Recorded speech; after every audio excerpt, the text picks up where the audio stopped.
Bem-vindos a mais um episódio do Fut Talks, um espaço do pensar estratégico para a transformação do futebol. Aqui nesse nosso espaço temos convidados com carreiras e visões diferentes e incríveis, interessados na transformação do futebol brasileiro. E temos então a alegria de ter conosco hoje Alex Dess. É com você, bem-vindo. Agradeço, tenho acompanhado aí alguns dos nossos companheiros, né? Já vi vários vídeos aí. Realmente as falas são bem legais e são bem produtivas. Quem tiver a oportunidade de ver, com certeza vai aumentar o seu conhecimento. A minha história é uma história, como a maioria dos jogadores de futebol era naquela época, né? Mas assim, do Alex reconhecido, eu acho que tenha nascido num Atletiba. Eu estreio no Curitiba muito cedo, estreio com 17 anos, eu já era titular do time principal. Isso era 95. E em 97 eu já tinha 2 anos como titular do time. Nós fizemos um Atletiba aqui, e quem conhece Curitiba sabe que o peso do Atletiba é muito grande, independente do momento, independente de como as equipes se encontram. O peso do Atletiba para o município, para a sociedade atleticana e Coxa Branca é de um nível muito alto. E era um período em que existia um certo equilíbrio entre ambos quando se encontravam. E nós fomos para esse jogo, fizemos 2-0 no primeiro tempo. Muito legal, o jogo muito a nosso favor. Eu tive a felicidade de fazer o primeiro gol. E no segundo tempo o Atlético nos atropelou. Eles tinham 2 poloneses de muita qualidade, né? Nova e Piekarski, que tinha o Zé e Paulo Rink na frente, era um time forte. Mas a gente foi para o intervalo com 2-0 e acabou o jogo tomando 5-2. E agradecendo a Deus que o jogo acabou, porque senão ia tomar mais, ia ser mais vergonhoso do que isso, né? Seria muito pior do que tomar os 5. E na época nós tínhamos que pegar o ônibus após o jogo e retornar para o Couto Pereira e ali cada um a sua forma ia para casa. E aí a gente, naquela coisa louca, né, que é o futebol, chegando no Couto Pereira, tinha lá um grupo de torcedores envergonhados com o nosso resultado, xingando, apupando, e ninguém queria descer do ônibus. E eu falei para os caras dentro do ônibus: olha, eu não sou bandido, não fiz nada de errado, eu corri, eu lutei, tentei fazer o meu melhor. Infelizmente o Atlético fez mais do que a gente e ganhou. Eu vou sair. E aí o pessoal mais velho: não, você é louco, não vai sair, imagina, você vai apanhar. Eu falei: cara, o máximo que vai acontecer é eu tomar uns cascudos aí, mas vamos embora. Até mesmo porque eu preciso pegar meu ônibus, daqui a pouco, se eu perder meu ônibus no domingo, vai demorar muito mais. E fui. E as pessoas abriram. Realmente fui xingado, reações totalmente normais em futebol. E na semana seguinte ao jogo, na reapresentação, o Curitiba tomou algumas atitudes e alguns jogadores mais velhos foram dispensados. E o jogo seguinte foi no interior. Quando eu chego para trocar de roupa, a faixa de capitão estava na minha roupa. Eu fui questionar o treinador, que na época era o Krieger, e o Krieger falou: não, você tem atitudes que fizeram com que você se torne capitão hoje. E talvez ali na frente você possa entender os reais motivos. E aí eu fui capitão no Palmeiras, no Cruzeiro, na Turquia, na seleção brasileira. E o mais gozado é que quando eu retorno para o Curitiba, já com 35 anos, eu encontro o Krieger ainda no clube como funcionário e faço o questionamento do porquê daquela escolha, né? E ele de novo responde a mesma coisa: eu acho que a tua história dentro do futebol mostra que aquela escolha foi correta. Mas não me deu um motivo, assim, por que eu me torno capitão do time naquele momento. Então foi uma coisa assim muito natural, não era algo que eu pensava, foi uma atitude que o Krieger naquele momento deu e na sequência as coisas foram acontecendo. Alex, você falando sobre qualidade do jogo e emendando até com essa história que você conta da sua relação até de enfrentar a torcida já num primeiro embate, né, que caracteriza um pouco assim a sua história de vida. Tem torcedor de todo tipo, né? Tem muitos que admiram o futebol bem jogado, bonito, né? Onde eu incluo, inclusive. Né? E você foi assim um dos mais legítimos representantes desse jogo bonito, alegre, né? Lúdico, né? Que relacionando sempre o prazer ao jogo propriamente dito. Nessa transição que você está fazendo de sair do campo, né, para ser um líder técnico, vamos dizer assim, como é que você vê, né, a possibilidade de se preservar esse jogo bonito nos tempos atuais? Como treinador, como é que você pensa trazer aquela elegância do seu jogo, elegância do jogo do teu time? Professor, eu acho que o jogo bonito deixa até as coisas mais fáceis pro trabalho. Porque se você tem a qualidade técnica bem desenvolvida, você vai ter menos erros. E você tendo menos erros, você cria maiores dificuldades para o time adversário. Eu acho que uma coisa, e aí dentro das minhas conversas, dentro dos estudos aí que a gente vem fazendo de futebol, eu não lembro quando isso foi perdido. Eu ainda vou descobrir. Mas a gente, lá atrás, a gente tinha uma preocupação primária, era a preocupação primária, independente se nós colocássemos que o futebol daquela equipe era mais ofensivo ou ele era mais defensivo. Se nós olharmos a nossa história, nós vamos encontrar um Tele Santana que era super ofensivo. E a gente tem por mania criar um rótulo. Então, o Tele até 90, 91, quando ele chega no São Paulo, o Tele era tido como bom treinador, um treinador ofensivo, mas o Tele era pé frio. Já era campeão, já tinha vencido, mas infelizmente no currículo ele tinha a Copa da Espanha e do México saído como derrotado. O Brasil joga bem, mas não vence. Então, o Tele é pé frio. O Tele apaga essa imagem com o Super São Paulo, que vence tudo, é bicampeão do mundo, bicampeão da América, jogando à frente, jogando um espetáculo de futebol. E aí, nós temos no mesmo período seu Enio Andrade, que era tido como um treinador mais preocupado em defender primeiro. Vamos nos defender primeiro, vamos ocupar esses espaços aqui e depois com os espaços deixados pelo adversário, a gente vai buscar nesse contra-ataque vencer, e assim seu Enio foi campeão de várias coisas, de várias competições. Mas tem uma coisa que os dois pensavam igual, a qualidade dos seus jogadores. Então, antes deles imaginarem a ideia do jogo, antes deles imaginarem um modelo para colocar no time deles, vinha a qualidade dos seus jogadores. Então, esse é um ponto que em algum momento a gente perdeu. A gente fica olhando mais para a parte tática, para a função, do que para a qualidade do jogo primeiro. Qualidade individual daquele atleta para o time. Então, hoje a gente pega um jogador que, ele faz bem essa função. Pô, mas ele tem uma dificuldade tremenda com a bola. Não importa, vamos pôr porque ele faz bem essa função. E antes era o contrário, não, ele tem essa dificuldade de fazer a função, mas ele tem uma boa qualidade com a bola. Então, vamos oferecer a função para ele. Ao meu ver, essa coisa deu uma mudadinha. Então, para mim, eu vejo futebol da seguinte forma. A qualidade do atleta com a bola, característica e função. E eu acho, ao meu ver, que a qualidade e a relação com a bola ela tem que vir primeiro, como vinha, como sempre veio. E a gente pode fazer essas relações. Ele era ofensivo, seu Enio era um pouco mais precavido, mas a qualidade do jogo, a qualidade do jogador vinha na frente. O Filipão era mais pragmático, o Luxemburgo era mais atirado, mas a qualidade do jogador vinha na frente. Em algum momento, sabe Deus quando, eu ainda não tenho essa resposta, isso se inverter um pouquinho.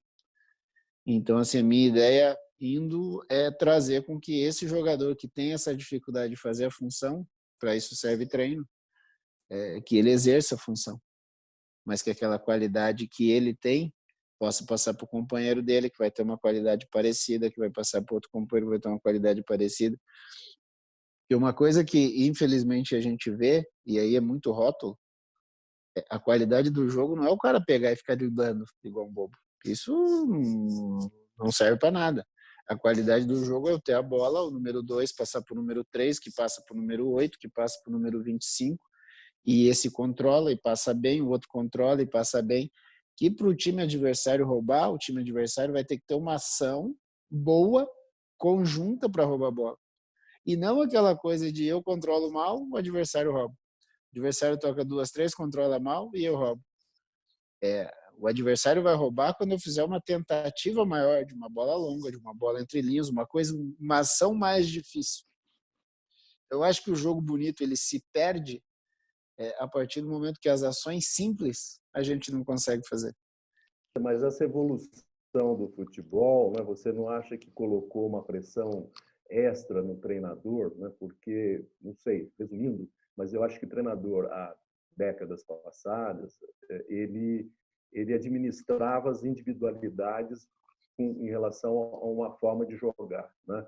Com a evolução da preparação física, dos esquemas táticos, das estratégias de jogo que evoluíram tremendamente, não colocou também uma dificuldade extra para o treinador treinar a sua equipe, onde o foco mais não é só a individualidade do atleta, né?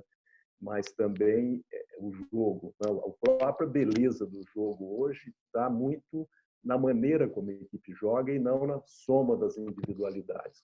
Você acha que é mais difícil ser treinador hoje do que antigamente? Não tenha dúvida.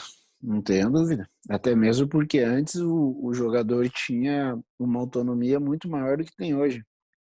E com 2 pontos, o treinador sabia que podia dar essa autonomia, porque o jogador tomava essa autonomia para ele. Uhum. Hoje, muitos jogadores não tomam essa autonomia e o próprio treinador tem que oferecer situações para ele. Se a gente traçar um paralelo do que era antes para o que era hoje, era o seguinte: antes você se defendia bem e você, vamos dizer, trazendo nos números tradicionais, do 8 para frente, você dava liberdade para que o atleta assumisse essa autonomia e ele resolvesse. Então, ele tinha um muro, que era o muro defensivo, o atleta de frente, com a criatividade dele, com a autonomia que ele tinha que furar aquele muro. Ou ele pula, ou ele quebra, ou ele dá a volta, aí ele resolvia. Hoje as Muro estratégias... ônibus, né, Alex? É um muro Ônibus. depende do país, né? E agora o que acontece? Agora tem estratégias, tem que montar estratégias para que essa bola chegue até o número 8.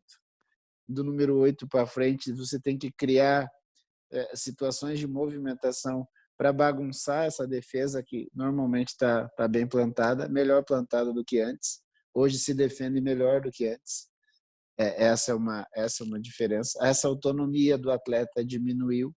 Mas quando eu digo de individualidade, é porque a gente também fala muito no contexto, e aí volta na pergunta anterior, será que o extremo vai ajudar o lateral nesse sistema? Mas o extremo tem uma dificuldade tremenda com a bola. Não importa. Eu quero saber se ele me ajuda aqui atrás.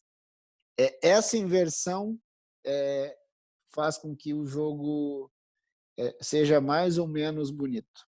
Nesse sentido, eu acredito muito. E aí eu não digo só da individualidade, porque a individualidade, ela sozinha, isso realmente nós não temos mais. A gente pode pegar os extra séries aí, Neymar, Messi, sozinho eles não conseguem mais resolver. Antes resolvia sozinho? Não é que resolvia sozinho, mas a forma como o adversário era colocado te oferecia essa chance que essa individualidade conseguisse fazer mais coisas. Hoje, como tem um conjunto melhor resolvido, fica mais difícil. Mas o que eu quero dizer é o seguinte: essa individualidade que tem dificuldade com a bola, quando você rouba a bola, você tem -1 para jogar. Porque na cabeça de muitos, ele já cumpriu a função dele, que era roubar a bola. Quando, na verdade, o jogador tem que ter a condição de ter as duas funções. De vir na fase de marcação, na fase defensiva e cumprir bem a parte dele. E quando for para a parte ofensiva, ele também cumpre bem a parte dele. Esse talvez seja a grande diferença dos dias de hoje. Porque antes a gente via assim, aquele time é 5-5. 5 defende, 5 ataca. E acontecia, a gente via muito isso. Hoje já não dá mais. Hoje você pode ter, por exemplo, 9-1. Esse 1 é o teu extra série que você protege para que ele faça a fase ofensiva. Mas mesmo esse 1 que a gente está deixando de lado na parte defensiva, ele tem nuances a serem feitas que ajudam aqueles 9 na parte defensiva. Então, assim, em termos de comparação do que era antes para o que era hoje, eu acho que hoje é mais difícil, até porque existe uma discussão e existem muito mais informações do que tinha antes. Eu sei lá, vou citar o Inter de 79, foi campeão brasileiro invicto. Talvez o Inter joga hoje com o Bahia e joga no outro domingo com o Atlético Mineiro. Talvez o Atlético Mineiro, para ter informações desse Inter e Bahia, ele tivesse algumas dificuldades para chegar naquilo. Tinha que mandar alguém para ver o jogo, tinha que esperar as imagens da TV, as informações, é um período que o senhor trabalhava, sei lá, o jogo era domingo, as informações iam chegar quarta-feira. Hoje não, hoje o jogo é domingo, acabou 7 horas da noite, 7h30, tá tudo na frente dele, as informações são muito mais rápidas, a forma de, sei lá, parece aqueles estudantes de medicina que vão dissecar um corpo ali, é muito mais rápido, muito mais fácil. Então isso dificulta muito mais e também facilita porque você tem a teu favor também, né? Mas em relação a antes e agora, eu acho que a dificuldade de hoje é bem maior. O Alex, dentro dessa linha aí que nós estamos conversando, você foi comandado aí por grandes treinadores, né? Você não esconde de ninguém a admiração que você tem aí pelo trabalho do Luxemburgo. Se eu não me engano, você até ia fazer um estágio com ele aí agora no Palmeiras. Hoje, a imprensa idolatra aí os estrangeiros, né? O Jesus chegou e balançou o futebol brasileiro, o Sampaoli é a mesma coisa. Você acha que essa geração que você passou do Luxemburgo, do Filipão, esses caras realmente ficaram para trás dentro do futebol de hoje? Ou isso é fruto mais da memória curta do brasileiro, né? Que idolatra os seus ídolos por um período de tempo muito pequeno e esquece toda a competência aí dessas pessoas? Qual é a sua opinião sobre isso? Então, vamos lá, vamos por parte. Primeiro eu jamais, essa é uma opinião muito pessoal minha, eu jamais posso abrir mão de alguém que tenha vivido uma situação durante 30, 40 anos. O futebol mudou, só que mudou com eles dentro. Eles estão ali dentro. Eles não saíram, eles não ficaram 10 anos parados e depois voltaram para o futebol. Eles estão ali, estão vendo as mudanças. Nesse período todo, o Vanderlei foi para o Real Madrid, dirigiu outras equipes do Brasil, o Filipão dirigiu o Chelsea, foi para a China. Você fala, você não, né? O geral fala em ultrapassado. Eu não posso falar como é que eles treinavam, porque isso mudou muito. E aí eu não sei se eles acompanharam essa mudança. Por exemplo, os treinos que o Filipão e o Vanderlei me deram lá atrás, em 99, 2000, eu não sei se eles dão os mesmos treinos hoje. O Vanderlei eu sei que não, porque eu tenho uma relação com o Maurício Cupertino, que é o auxiliar do Vanderlei, e eu acompanho os treinamentos. Muitos dos treinos que o Maurício me mandou, o Vanderlei nunca utilizava com a gente lá atrás. Então, só nesses pequenos vídeos, uma pequena semana de preparação, você já vê um Vanderlei diferente daquela época. O que mudou muito, e aí não é o futebol, é a sociedade, é a forma como um garoto de 16, 17 anos encara a vida dele. Como um garoto de 16, 17 anos enxerga o futebol. Eu, com 16, 17 anos, eu só queria jogar bola. Eu não queria outra coisa. Eu olhava para o time principal do Curitiba e pensava comigo, eu tenho lugar para jogar ali. Esse cara que está jogando de 10 ali, eu acho que eu posso fazer mais que ele. Um menino de 16, 17 anos hoje tem contrato. O Juan, zagueiro que trabalha no Flamengo hoje, ele fala uma coisa que é muito verdadeira. Se seguir assim, daqui a alguns anos nós vamos ver meninos de 19 anos anunciar aposentadoria. Porque financeiramente ele vai estar resolvido, só que ele nunca jogou. Medina está aí, Medina pode falar como é que ele lidava com jogadores na década de 70 e 80 com 20 anos, e hoje ele está no Atlético e vê os meninos de 20 anos. É outra mentalidade, é outro pensamento, é outra maneira de sonhar, é outra maneira de ver a vida. Por exemplo, na minha época, aquilo que a gente falou na pergunta anterior relacionada à informação, eu fazia um gol no domingo. Se eu perdesse os programas esportivos que tinham 10 horas da noite, aquelas mesas redondas que discutiam futebol, eu só ia ver o meu gol no programa na hora do almoço do dia seguinte. Até essa ansiedade você tinha. Pô, o que o menino falava? Pô, eu quero ser gol do... Quantos ex-jogadores você não vê? No domingo tal eu fui gol do Fantástico. Porque era aquilo que a gente buscava, era aquilo que a gente queria. Revista Placar, pô, queremos sair na revista Placar. Hoje em dia você vê o teu gol no vestiário. E fora ele vê o gol dele, ele já vê comentário do gol dele, se estava impedido, se não estava impedido. Então as coisas são muito rápidas. Fixando no Filipão e no Vanderlei, e aí estendo para a geração deles, cara, não posso abrir mão de uma experiência como essa. Eu, por exemplo, eu viro treinador amanhã e o meu time vai disputar uma oitavas de final de uma competição. Eu, como treinador, eu nunca vivi isso. Como jogador, sim, eu vivi, mas como treinador, eu nunca vivi isso.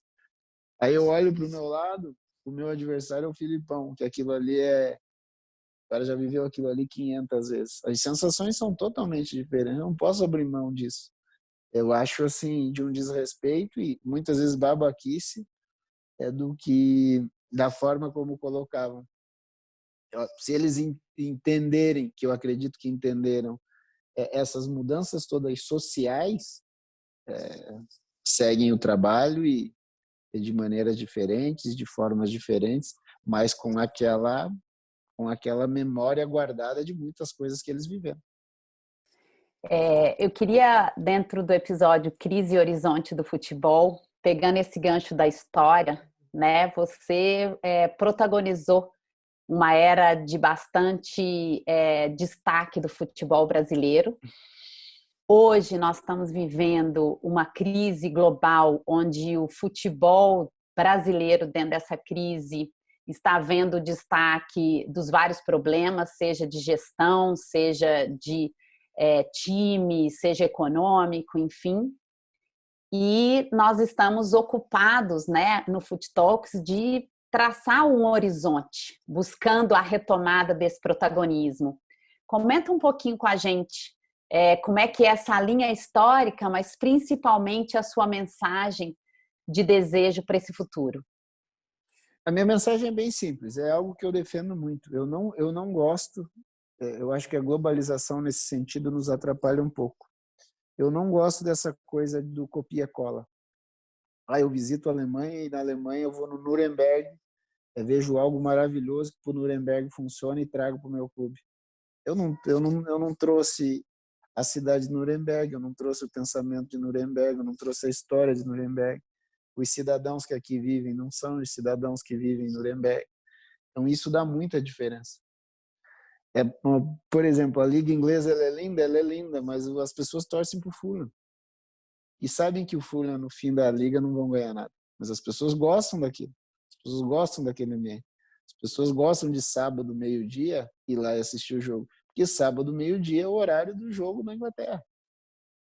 Se eu falar para um brasileiro, vai ter o jogo sábado, meio-dia, o cara fala, não, sábado, meio-dia é o horário da feijoada, não vou.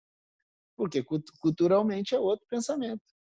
E a gente, durante muito questionamentos em TV, em reuniões, a gente, na Alemanha funciona, na França é assim, Portugal é assado. Legal, parabéns para eles, mas para nós não. O que a gente tem que fazer do copia-cola é organização. Gastar o que pode ser gasto. Se eu ganho 100, eu não posso gastar 101. A gente tem que criar uma lei, principalmente na questão do fair play financeiro, e ser respeitada. A gente tem que parar com aquela coisa de que vale para o grande, mas não vale para o pequeno. Vale para quem tem mais público, mas não vale para quem tem menos público. No Brasil é muita coisa de 2 pesos, 2 medidas. Isso dava para a gente ir lá e copiar essa linha de organização. essa linha de respeito, porque você compete, isso é uma coisa que me intriga no Brasil. Eu sou dirigente de um time considerado grande, historicamente grande. Em algum momento eu fui grande, mas hoje eu estou passando um perrengue danado.